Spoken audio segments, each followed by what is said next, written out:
হুবহু এই শীট থেকে এই শীটের অনুরূপ অথবা সরাসরি কমন পেতে পারো। ঠিক আছে, এর চেয়ে বেশিও পেতে পারো।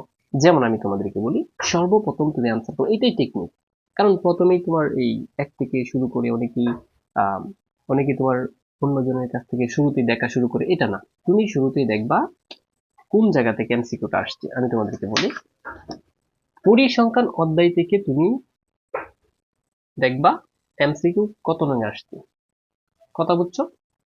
পরিসংখ্যান এমসিকিউ থেকে 100% দেখবা মানে কয়টা এমসিকিউ, কমপক্ষে দুইটা এমসিকিউ আসছে। কথাটা ভালো করে বুঝো, তারপর আমি তোমাদের সলভ করাচ্ছি।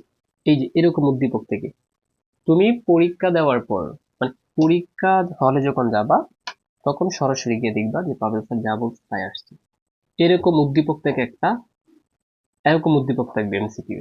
এটা কোথায় থেকে আসছে? পরিসংখ্যান মানে শেষের অধ্যায় থেকে। অর্থাৎ এই ধরনের একটা থাকবে। এখন এই ধরনের কিভাবে থাকবে দেখো, তোমাকে বলতে পারি উদ্দীপকটা দিয়ে প্রচুরক শ্রেণীর মধ্যবিন্দু নির্ণয় করো।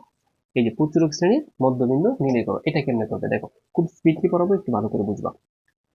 সো এই যে উপরে এটা হচ্ছে শ্রেণীব্যক্তি, এই যে এটা হচ্ছে শ্রেণীব্যক্তি, আর এগুলা হচ্ছে কি গণসংখ্যা। প্রচুরক শ্রেণী নির্ণয় করার নিয়ম হচ্ছে, দেখো এখান থেকে আমি টেকনিক দিচ্ছি, উল্টাপাল্টা পড়াচ্ছি এই কারণেই। প্রথমে আমি তোমাকে পরিসংখ্যান থেকে এমসিকিউ গুলা অলরেডি যেগুলো দেওয়া আছে, তো তোমাদেরকে অলরেডি আমি পরিসংখ্যানের এমসিকিউ এর কিন্তু একটা লেকচার দিয়েছি, ওইটা দেখলেও পারবা। তাও আমি বলতেছি তুমি পরিসংখ্যানের এমসিকিউটা যাওয়ার সাথে সাথে করে ফেলবা। ঠিক আছে? সো এই যে দেখো, সবচেয়ে বড় গণসংখ্যা কত? 8। দেখছো, সবচেয়ে বড় গণসংখ্যা কত? 8। এই 8-এর সবচেয়ে বড় গণসংখ্যা যদি 8 থাকে তাহলে এটাই প্রতিরোধ শ্রেণী।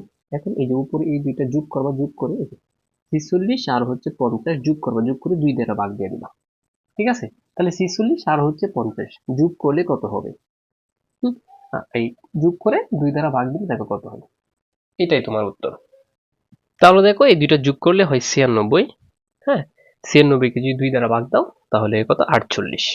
এই যে আমাদের উত্তর হচ্ছে 48। দেখছো, এইভাবে তোমাকে এমসিকিউটা বের করতে হবে। আচ্ছা, এখন তোমাদের অপশনে রাখছি আমি, দেখো মধ্যক শ্রেণীর মধ্যমান। মধ্যক শ্রেণীর মধ্যমান কিভাবে বের করতে হয়, এটা উত্তর কিন্তু আমি এখানে রাখি নাই।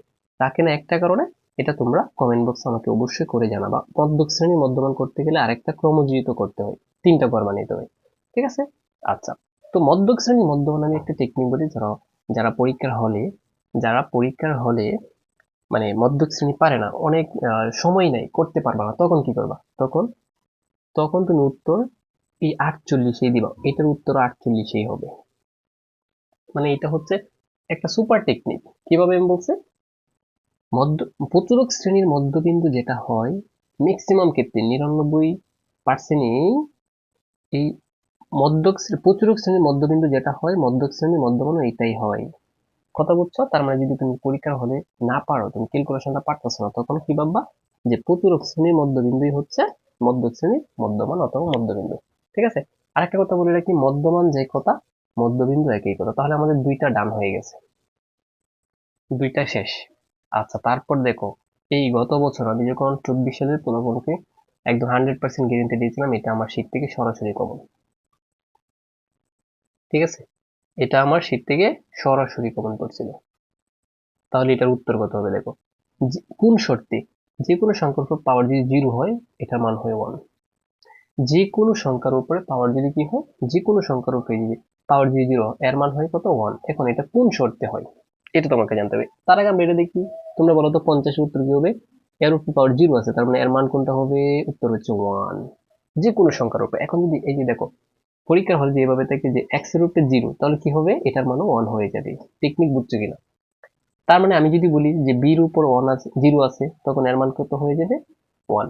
যে কোনো সংখ্যার উপরে পাওয়ার যদি জিরো হয়, এর মান হয় 1। ঠিক আছে? আমি যদি পি আমার, ধরো তোমার প্রত্যেকটা নামের উপরে যে পির উপরে পাওয়ার জিরো, এর মান কত হবে? 1। বুঝছো কিনা? শেষ। তার মানে এই যে আমরা 50 নং উত্তর পারছি এটা। সো এইটা এ দ্বারা আমি বুঝাইছি, এক্স দ্বারা থাকতে পারে, বি দ্বারা থাকতে পারে, পি দ্বারা থাকতে পারে, মান কত হবে? 1। বুঝছো কিনা জাস্ট? ঠিক আছে, তাহলে এখন দেখো এটা যে এর মান যে এই যে এটার মান যে 1 হয়েছে, এটা কোন শর্তে? এটার শর্ত হচ্ছে এ নট ইকুয়াল 0। উত্তর হচ্ছে এটা। ঠিক আছে? এটা মুখস্থ করে ফেলবো। আমি তোমাদের রেফারেন্সের জন্য বইটা সাথে নিয়ে আসছি, তোমরা বইয়ের দেখবা 77 পৃষ্ঠা। এই যে তোমরা কি, এই যে দেখো, এটা আসছে এখান থেকে। ঠিক আছে? এটা আসছে কোথা থেকে? এখান থেকে আসছে। তোমরা কি এভাবে পড়ো? কোনো সময় কিন্তু পড়ো না, ঠিক আছে? কিন্তু কোথায় থেকে আসে? বই থেকেই আসে। আচ্ছা যাই হোক, তাহলে আমাদের 4টা এমসিকিউ শেষ।